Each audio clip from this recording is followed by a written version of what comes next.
Dear Brother Pippenger, thank you for giving us the time for this interview on behalf of Future is Now Ministries. I would like to ask you a few questions regarding the daily. As a student, I remember reading the book Daniel and Revelation, and there was this mention of the daily, which he equated with paganism. And I said to myself, what is he talking about? And I forgot about this. It remained as a little memory in my mind. But I would like to ask you, it seemed that the daily was a unique, if not a very important concept to the pioneer understanding of the Adventist movement. Is this the case? Yeah, from what I understand, William Miller's the first person in history that recognized the daily as paganism. I'm not sure if that's so, but I've never heard that anyone else had identified the daily as paganism before William Miller. There's a current theologian that's still alive that has a very nice book on the Millerite history called The Foundation of the Seventh-day Adventist Message and Mission. I think it's the name of the book, by Gerhard Damsteed. I see. And on page 11 of that book, he informs us that the fundamental approach to Bible prophecy for William Miller was that Bible prophecy is illustrated upon the structure of two desolating powers. The first desolating power is paganism, a power that attacks God's church from the outside, and the second desolating power being papalism, a power that attacks God's church from the inside. So what he is teaching is that the basic approach to prophecy of William Miller is that he saw these two desolating powers, paganism and papalism. So if Miller had not come to recognize the daily as paganism, he wouldn't have had the foundational starting point to recognize everything else that followed. That's his primary point of reference, is the two desolating powers. Where are these two desolating powers found in Scripture? Throughout Scripture. Mm-hmm. Okay, It's not a unique expression. In Isaiah 14, Lucifer wants his rebellion. Satan wants to set himself in two places. He wants to set himself upon God's throne, representing God's political authority, and in the sides of the north, which the book of Psalms tells us is Zion. Satan wants to be seated on God's throne and in God's church. He wants to take control of both aspects of God's authority, which is church and state. So right there from heaven, you see the theme of Bible prophecy, the theme of Satan's rebellion devolves around church and state.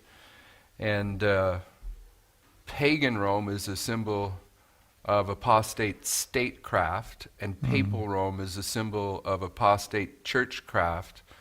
So in this regard, paganism being the symbol of statecraft, papalism, churchcraft, the whole Bible gives testimony about these two desolating powers. I mean, when Nimrod built a tower in a city, in Desire of Ages, Sister White tells us the tower represents a temple or a church. What Nimrod was doing, he was establishing a church. And in the book of Revelation, you have over 10 references that tell you that a city is a kingdom. So Nimrod was building a tower church, a city state. So from the rebellion in heaven to Nimrod, all the way down to the image of the beast at the end of the world, which is the combination of church and state, these two themes are represented by paganism and papalism, and the one part of that theme, paganism, is the daily in the book of Daniel. Would you like to give us the most important verse in Daniel that relates to these two desolations, the pagan and the papal form of destructive forces? Probably the most important.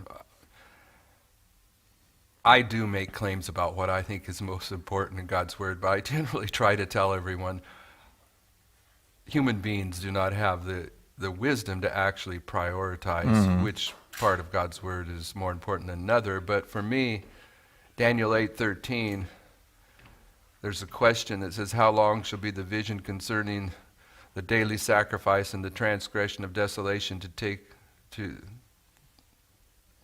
are going to trample down the sanctuary and the host. Mm-hmm. So you see these two desolating powers in Daniel 8:13 and encapsulated in a question, and the answer is verse 14.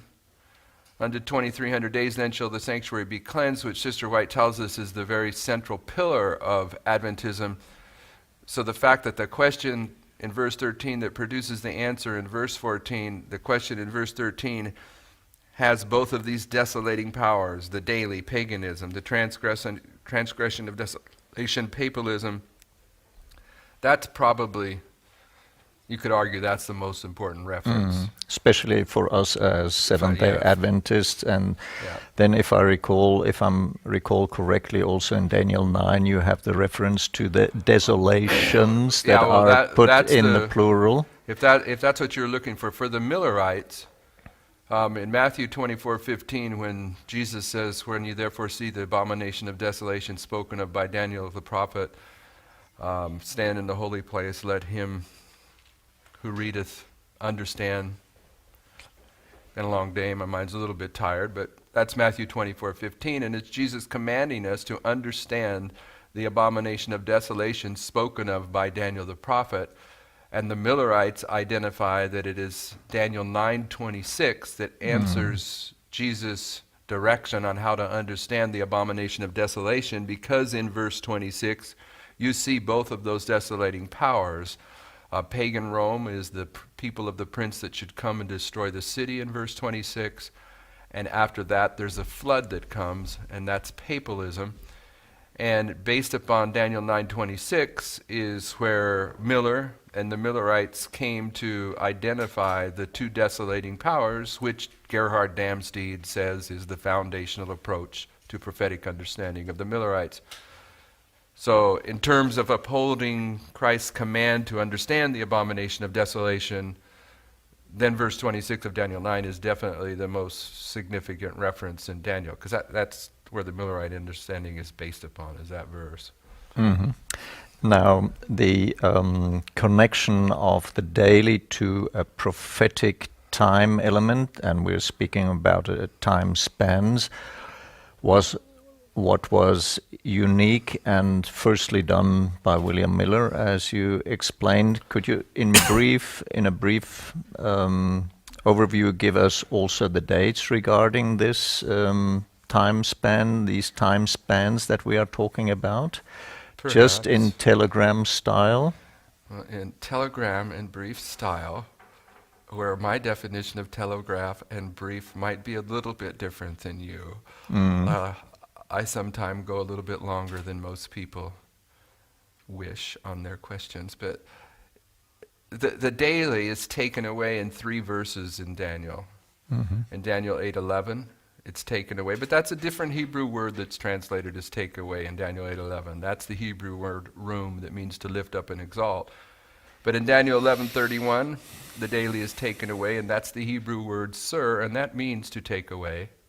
And then again in the same vision, because Daniel 10:11 and 12 are the same vision, in Daniel 12:11, it says, and from the time that the daily is taken away, there should be 1,290 days and 1,335 days.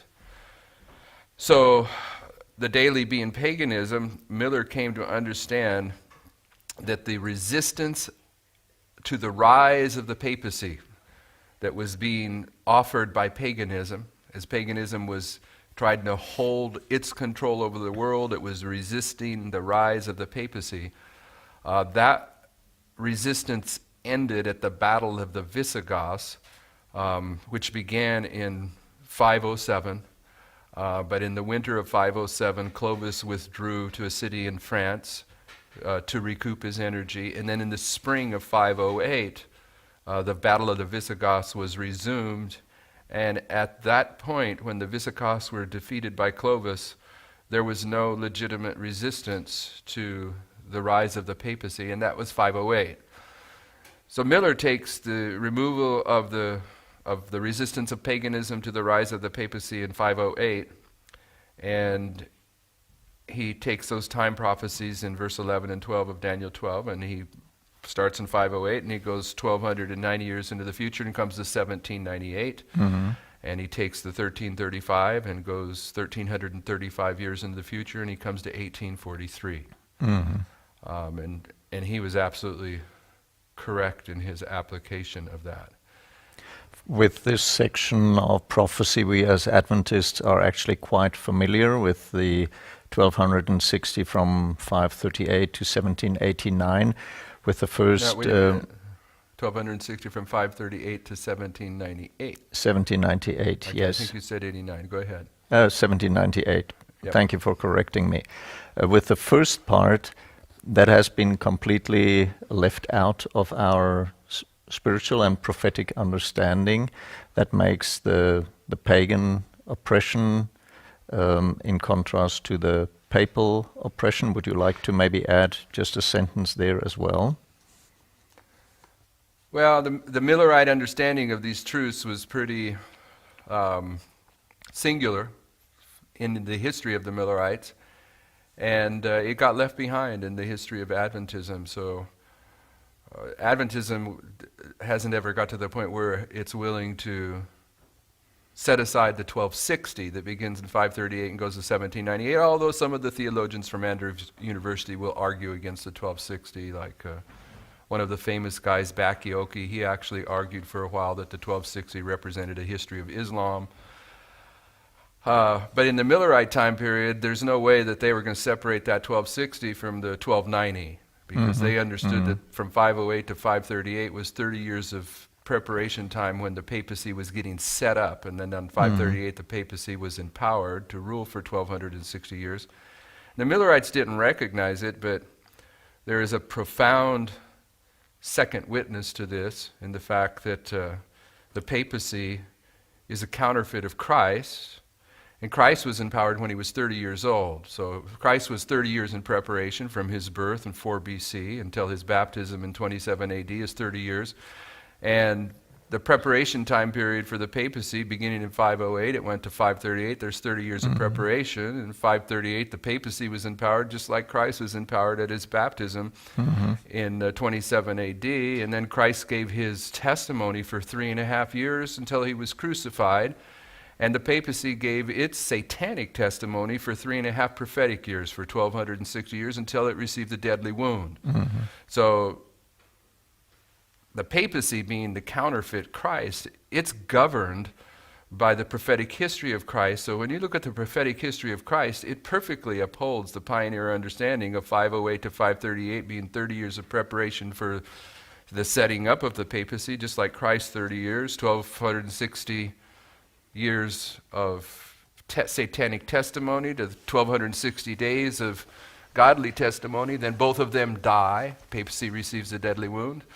And the story at the end of the world is the story of Christ after the cross. Christ was resurrected, and then he ascended to the throne. And right now on planet Earth, the resurrection of the papacy is underway. And in the very near future, and they're even talking about it now, the dragon power is going to agree to give its one world government to the papacy, and it's going to ascend to the throne of the earth.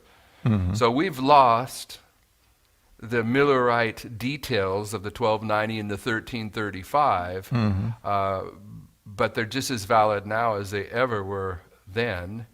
And in terms of the 1335, which brings us right to the first disappointment in the Millerite history, the first disappointment, that history where the 1335 ends in 1843, it says, "Blessed is he who waiteth and cometh to the 1335 days." The blessing of the first disappointment for the Millerites is identified when you understand that the people that stayed faithful at the first disappointment in Millerite history, those were the people that had the opportunity to thereafter move into the most holy place with Christ by faith. So even the 1335 is still present truth for us today. It's unfortunate that Adventism has let these things slip by. And they don't see the connection. I mean, starting at 508 with the 1290, The 1290 takes you to 1798. So that connects you with the 1260. Yep. But the 1260, that connects you with the 2520. That's another topic. Yeah, that's another topic, okay. But anyway, it's by starting in 508 that the time prophecies of the Millerites can be all tied together. They're all connected. Not only are they connected mathematically, but they're connected philosophically or logically. And so we've removed a bunch of them, and we no longer have the security of a firm understanding of prophetic history or the prophetic logic that accompanies that history. I was born as a child in an Adventist family, and I think I was about 56 when for the first time I heard anything about the 2520 and the daily. And I was absolutely indignant that my spiritual heritage had been withheld from me. And I felt also a very big sadness about this. I would like to ask you, could you delineate for us the spiritual dynamics that led to the loss of these truths? That's a short question that elicits a big answer. I don't know how to answer that simply, but do you remember your great-grandpa? Remember what your great-grandpa looked like? The sound of his voice? I do not know his name. I do not know what his worries were. I do not know. You don't know the name of your great-grandpa? No, I'm ashamed to say so. Do you know the name of your grandpa? Yes, that I know. But remember? of my great-grandfather, I don't know from both sides. I know little bits of informations I got from my father and from my mother, but otherwise I do not have any idea. But you know your dad better than you know your grandpa. But my great-grandfather, Yeah, my but slate is almost if you know blank. your dad 100%, you know your grandpa what percent? My grandfather, I would say 50%.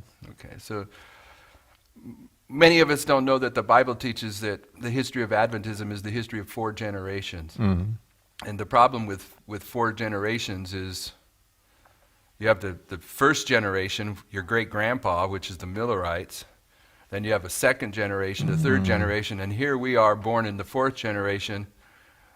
We barely know anything about our grandpa. We may know a little bit about our father, but we don't even know what our great-grandpa's name was. Yeah. Okay, so in these 4 prophetic generations, and I'm saying prophetic because after 1844 time is no longer, these 4 prophetic generations are repeatedly referenced in God's Word. You just end up in the 4th generation not knowing what your foundational understanding was. It doesn't have to be totally that there was sinister activities going on by the church members during these generations. There was satanic activity that was trying to cover up these foundational truths, but it's just the logic of 4 generations into history. It's difficult to know that far back. And I can imagine when we are talking about the great controversy that the enemy is very much interested to cover up the foundations and have us blinded towards our own history so that we think we are Adventists and have no clue about our roots, isn't it? Now you're talking about Laodiceans, right? Blind are Laodiceans, yes. If we look critically at ourselves, then we must admit that we do not have a clue about our roots and our foundations. The 4th generation of Adventism is the Laodiceans. The quote I like, Sister White says, the Laodicean condition is when you think everything is all right when everything is all wrong. Do you have just one Bible example of 4 generations that if somebody would like to look this up to verify this? Well, it's pretty clear in the Bible that, if you go into 1 Corinthians 10, that ancient Israel is one of the classic illustrations of modern Israel, and we are modern Israel.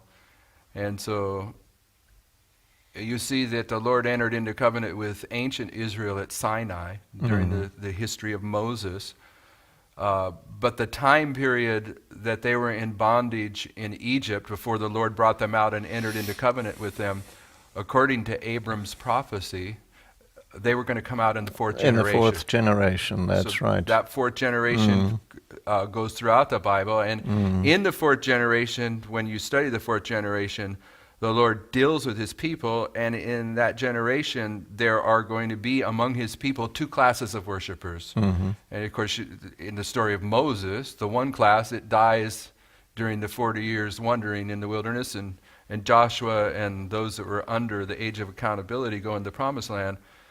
So in the fourth generation, you see a separation of two classes of worshipers, and this theme is carried on throughout the Word, but that's also part of God's law. He's going to visit the iniquity into the third and fourth generation. There you have the four generations again, yes. 4 generations are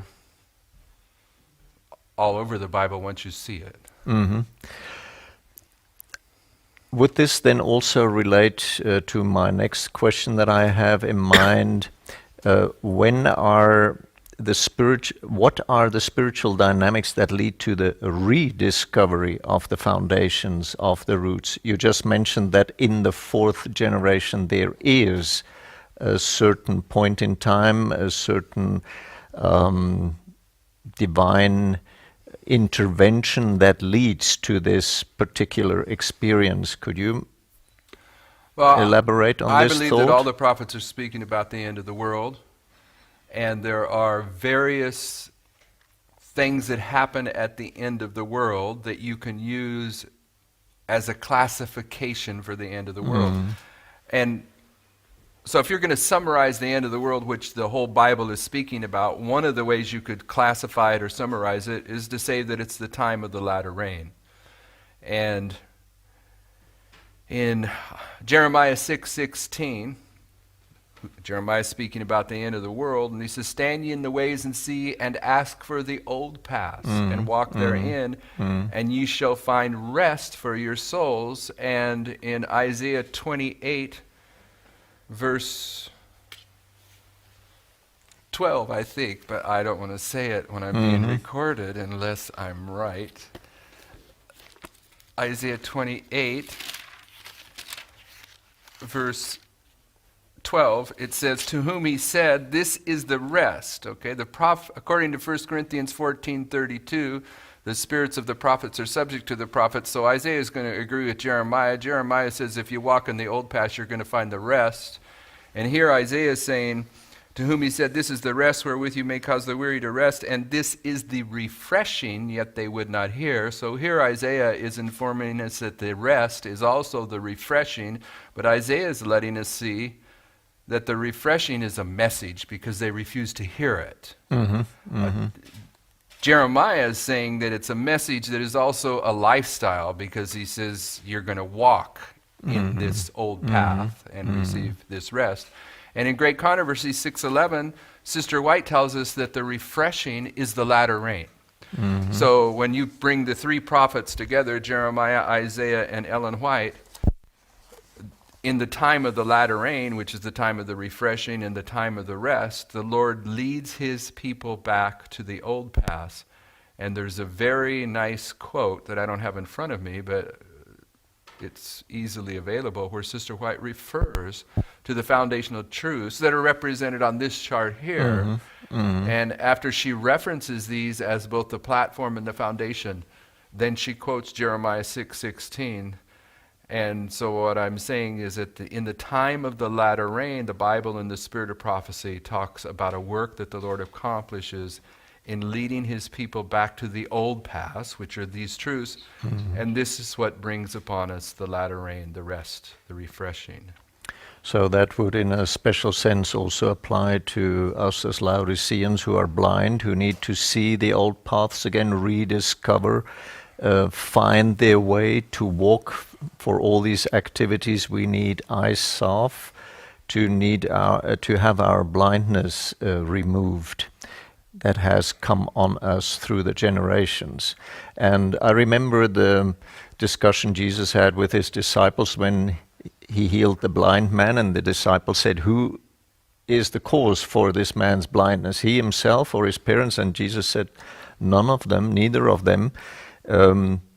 It is that the glory of God should be manifested." And Was that the blind man at the pool of Siloam? that was the blind man that he sent to the pool of Siloam, that had his eyes anointed. And it is very interesting that Siloam, in its roots, in its root word, relates to sprouting, budding, springing, and there you have the connection to the But doesn't fig that tree. mean the scent?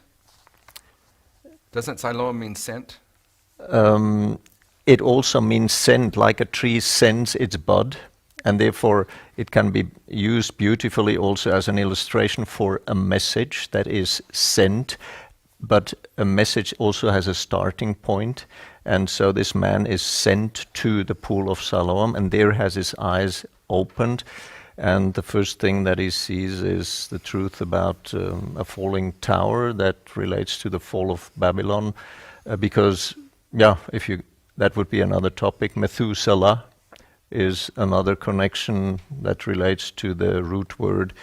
But the point I wanted to make is that when you have the budding trees of spring, it is the rain, and that was the latter rain, the time of refreshing you were talking about, that will lead to the development of the fruit and finally to the ripe figs, which would mean a ripe, mature, prophetic understanding.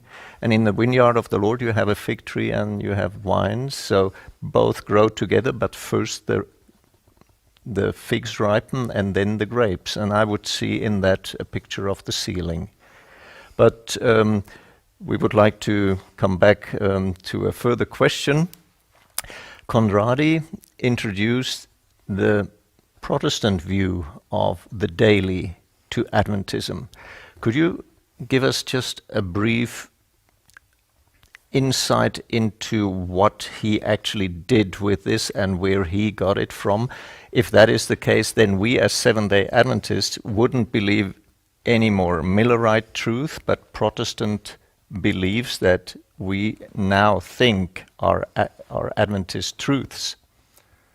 Yeah, I don't actually have in the forefront of my mind the place where Louis Conradi, derived what books he went to incorporate the Protestant understanding of the daily into his book. But he produced a book. Mm-hmm. And he knew he was going to change this understanding, and he tried to contact Ellen White saying, "This is what I'm going to do. Mm-hmm. Should I do it?" And she didn't respond to him. This is what the historians say. She didn't respond to him quick enough to satisfy his patience, so he went ahead and produced the book. He interacted with Wagner of Jones and Wagner fame, and Wagner brought it back to the United States, shared it with Daniels, shared it with Prescott, and it took off from there.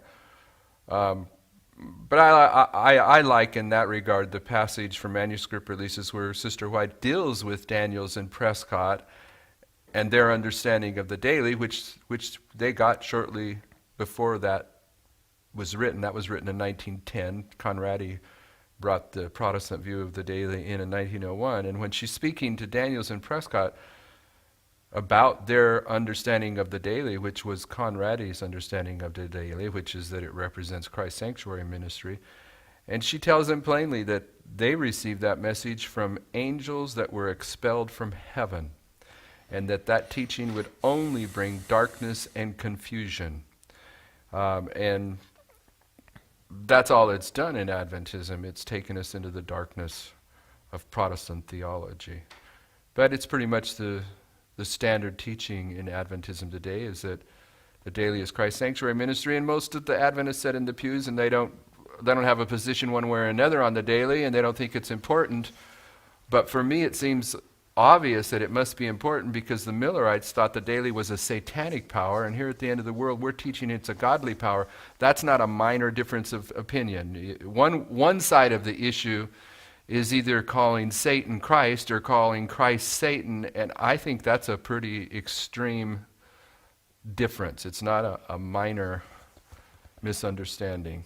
It would lead to the fact that there are people that think they are Adventists and they believe the complete contrary to their founder fathers, isn't it? They're following a different Christ. It would be like another type of Adventism. So would you say that we could divide Adventism along this line? Well, I would say this, that the brothers and sisters some of the brothers and sisters, I don't know all of them, but some of the brothers and sisters that I do know on planet Earth that have been disfellowshipped over the past 2 or 3 years from the Seventh-day Adventist Church because they uphold the pioneer teaching of the daily and other pioneer truths, they've been kicked out of the Adventist Church. And if you were to somehow bring back to life William Miller and James and Ellen White and bring those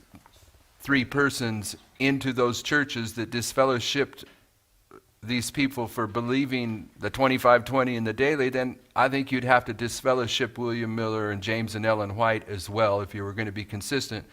So the evidence is pretty clear that we have a completely different church environment than we did in the time of the Whites and the Millers.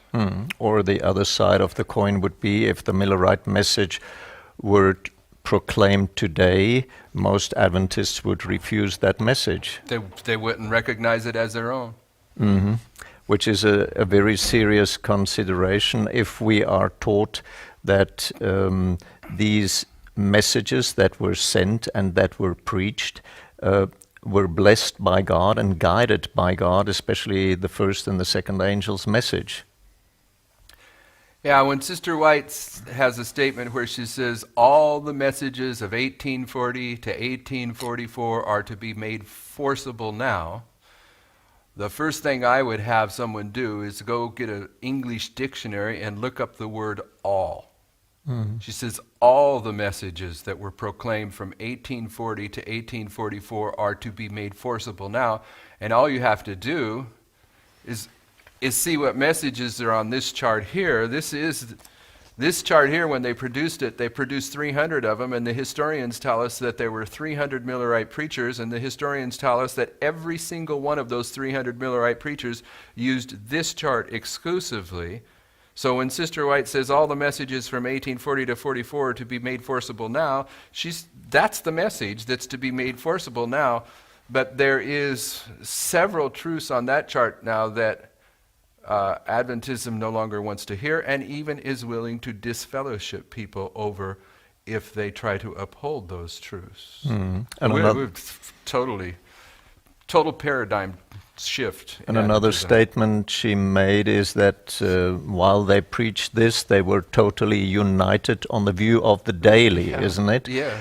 And there is then the argument that Ellen White in later years, when the discussion on the daily came up, that she sort of soothed down and played down this topic by saying it's not so important, don't use my testimonies, work it out on the Bible. Could you give us some more information regarding that time span? Well, I think you can follow my logic better if you allow me to make a premise, even if someone that's watching this interview doesn't accept the premise. The premise I'm going to put out is that what we're teaching about the daily and these foundational truths today is erroneous. Okay, so if that's true, if the pioneer position on these truths is correct, and erroneous views have been brought in to overturn the truth, then logic tells you that there has been a work by the men that have introduced erroneous views to confuse and misdirect the history of when this overturning of the foundational truths took place. So when you ask that question, you're asking about a history that begins with Conradi in 1901. Maybe you probably have to go to 1888 to identify the rebellion of 1888 that leads God's people into the position where they've already rejected the Bible and the spirit of prophecy in 1888, so now they're willing to start taking human ideas over biblical ideas. But it never stops. Every man that follows after the man before him, he finds another way to justify the introduction of this erroneous teaching. So when you go back into the history, particularly of, say, 1908 to 1915, until Sister White dies in 1915, and you look at her writings when the controversy of the daily was raging in Adventism, that controversy has been portrayed in Sister White's books and in the history books in such a way that you have to really want to understand what she's saying in order to come to the correct view of it. There was two sides of the argument. There was one side that was saying the pioneer view is right, and the other side said it wasn't correct. And I'll give you an example of what I mean, even though I haven't said what I mean yet.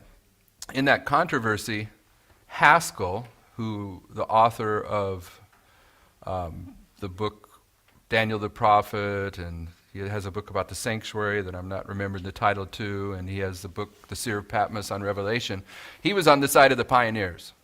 So what he did is he took this chart and he reprinted it, and on the bottom of this chart he printed a quote from Early Writing 74 where she says, I was shown that those that gave the judgment hour cry had the correct view of the daily, and he started handing out this chart saying, this chart is valid and the men that preached this message had the correct view. Well, Ellen White rebuked him. Okay, she rebuked him for doing that. So when you go back into that history and you look at the rebukes that are laid upon Haskell and the people that were sympathetic with him, Larry Smith. Okay, Larry Smith is Uriah Smith's son. Uriah Smith's dead by this time, but Uriah Smith believes the daily just like William Miller. So he's not only defending William Miller's position, if you go back in that history, he's defending his father. Because the other side of the issue, the primary players that are pushing the new view of the daily in that controversy are Daniels and Prescott. And one of the things that Daniel and Prescott want to do is they want to take Uriah Smith's book, Thoughts on Daniel and Revelation, and they want to go in there and they want to cut out everything Uriah Smith says about the daily being paganism and replace it with their ideas. So Larry Smith is not simply defending that the daily is paganism, he's defending the integrity of his father as an author. Okay, so there's this controversy going on. So when you go back into that history, if you're not willing to take the time to make the distinction on the rebukes, then you don't get the clear picture, because if you go take Sister White's quotes that have been put in selected messages and other places and follow them back to their original sources and see who she was speaking to, then you think that those rebukes were just a general rebuke for everyone involved. But her rebukes, she was rebuking Haskell for the chart. She never once said Haskell or Larry Smith was wrong doctrinally. She said they were wrong for participating in a divisive argument that was creating division among the brethren. She was rebuking them for that. Whereas when you go back and look closely at her rebukes to a Daniel and Prescott, she's not only rebuking them for being divisive, she's rebuking them because they have the wrong position on the daily. So that history takes a lot of explaining, and it takes someone that has the willingness to let history tell them what it's all about, rather than going in there with their preconceived ideas and reading what they want to read. There's so much evidence that Sister White knew and understood that the daily was paganism that is not brought forth in this argument. And for instance, there's quotes where Sister White says, on the subject of the daily, I have no light. She doesn't say it exactly like that. But she says, I have no light on this subject. You have to go back into that history and find out what she's responding to, because she's responding to a request by A.G. Daniels. And A.G. Daniels lists out everything that he wanted Sister White to give him light about. He says, in Daniel 8:11, he wanted to know who the prince of the host was. He wanted to know what sanctuary was cast down. And as A.G. Daniels writes out the things that he wants to know, and all these things are connected to the word the daily in Daniel 8:11, never once does A.G. Daniel give testimony that he asked Ellen White directly, what is the daily? He asked her what all these terms and expressions in connection with the daily were, and she looked him in the eye, evidently, and said, I have no light on those. But when in early writing 74, she says, I was shown that the Lord gave the correct view of the daily to those that gave the judgment hour cry. She's telling us right there, she has light on the daily. The Millerites were correct. Yep. But she was saying, the Lord hasn't opened my mind to every little detail of Daniel. Yet today, her statements that I have no light on that are inferred to be understood that she had no light on whether the daily was paganism or Christ's sanctuary ministry. But this just isn't so. You know, it's very difficult, even to go slowly, it's very difficult to explain early writing 74. People don't know it, but early writing 74 is the work of evolution, so to speak. If you go back to early writing 74 and you take this passage where she's endorsing this chart and endorsing the pioneer position of the daily, and you take it back to the book that it was derived from, an experience and teachings, experience and views, early experience and teachings of Ellen White, and you look at the statement there that they took to put into early writings, and then if you go one step back to the first time Sister White made that statement that ends up in early writings, in Present Truth, Review and Herald, November, December 1850, you find that what she says originally gets changed a little bit when it goes into experience and views. But when it gets into early writings, it's pretty much corrupted. Okay, and I'm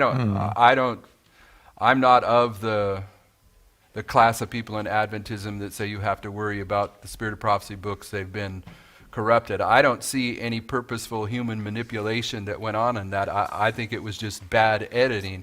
But in early writing 74, the references about time and going to Jerusalem, they were not in the original statement. When you go back to the original statement, she's just real clear. The pioneers had the correct view of the daily, just as clear as she is on the other side of the story that the teaching that the daily is Christ's sanctuary ministry that Daniels and Prescott is pushing came from the devil. So when in other statements she's saying, I have no light on that subject, she would be contradicting herself when That's she right. says the pioneers had the correct view and Daniels and Prescott have the wrong view. She wasn't talking about whether she had light on the daily. She was talking about the various subtopics that Daniels was confronting her with. It's too bad that you can't take the time and show this evolution in early writings because it's a real eye-opener. That would have to be done in written, isn't Yeah, it? you In have a to read it. documentary form, which would not be good for the interview Yeah. form. The understanding that you have gained has opened a new universum, or a new layer, a new view on the Bible that has been unknown till yet. To me personally, for instance, now looking at the 2520, studying the story of the Shunammite woman, the Gadal woman, that beautiful woman, which obviously is the bride of Christ, she is told that there, by the prophet Elijah, the prophetic word tells her that there will be 7 times of dearth, of famine, and she moves out of the land, and thereafter everything is restored to her that the famine has taken away, because the king commands his officers to do so. And I think this is a beautiful illustration for the end time for the church Returning to the old paths. returning to the old paths, and for the church triumphant. Is there an example that you love, especially regarding to the daily or the 25-20 that has touched your heart in brief, just in 1-2 minutes, that you would like to share with, that has warmed your heart, that has given you tremendous joy? Tremendous joy. Yes. I like Josiah, Mm-hmm. but when it comes to the daily, it's not tremendous joy, but at least strong emotion for me is Isaiah 28 and 29. Mm-hmm. Isaiah 28 and 29 is a condemnation to those scornful men which rule this people which is in Jerusalem. That's verse 14 of Isaiah 28. And Sister White in Testimonies Volume 5, page 201 says Jerusalem is the church. So Isaiah 28:14 is talking about the drunkards of Ephraim, Isaiah calls them, and Mm-hmm. they're drunk because they've been drinking the wine of Babylon, and there's a woe pronounced upon them. Woe upon these scornful men that rule Jerusalem. And then when you get into chapter 29, Isaiah tells us what this drunkenness produces, and it produces a blindness. Mm-hmm. And he says that the blindness is manifested in the fact that the leadership of the Adventist Church is given a book which is sealed, and the leadership is called the learned man, and the learned man takes this book that is sealed, and from my understanding the book that is sealed in the Bible is the book of Daniel. And they're asked what it means. Says, I can't explain this because it's sealed. So they take this sealed book to the lay people of Adventism, which are represented as the unlearned, and they ask them what it means, and the lay people of Adventism say, well, I can't tell what it means unless someone that's learned teaches me. So it's like in the world, I don't know if this will click in Germany, but in the United States, there's a famous worldly movie called Catch-22. This is a catch-22. That means something in the United States. You can't win, you can't lose. The leadership can't understand this book that is sealed because they say it's sealed, and the lay people can't understand it because they refuse to learn anything except it's taught to them by the leadership. So they're in a catch-22. And when you go further down in Isaiah 29, there's a condemnation pronounced upon them for this blindness. And I like this. I don't know if I like this, but this produces an emotional response in me. Because in verse 16 of Isaiah 29, when it's pronouncing this condemnation upon them for being drunken and unable to understand the prophetic word, it says, surely your turning of things upside down shall be esteemed as potter's clay. And I've come to understand, of course I would defend this only from a broader Bible study, is that what causes the woe upon Adventism at the end of the world is they've turned something upside down. And William Miller tells us that where he discovered that the daily was paganism is in 2 Thessalonians chapter 2. So what gets turned upside down in Adventism is at the beginning of Adventism, we understood that the daily was a satanic power, but here at the end, we believe that daily is a godly power, and this is what produces a very sad the example blindness indeed. in Adventism. We must conclude this interview now, Brother Pippenger, but there's one statement on the chart that relates to the daily in opposition to the Protestant understanding, Antiochus Epiphanes. I would like you to point this out as a last mention, what the pioneers thought about this. Well, I like to note that it's mentioned on both charts. And Antiochus Epiphanes, the Millerites understood that was the Protestant counterfeit for Rome. Okay, and so they were dealing with this as they were laboring with Protestants. So it's really the only reference on that chart that isn't an actual prophecy in the Bible, and my old eyes are too far away to read it. But it says... Here in up here on 164, it says, the death of Antiochus Epiphanes, who, of course, stood not up against the Prince of Princes, as he had been 164 years dead before the Prince of Princes was born. okay, so you have this controversy going on in the Millerite history that's such a great controversy that they actually included on this chart. Mm-hmm. But what are you trying to derive from that? I just wanted to use that as a closing statement because that is the daily sacrifice that Protestantism and maybe Okay. Catholicism Okay. sees as being taken away. Yep. I thank you very much for this interview. My privilege.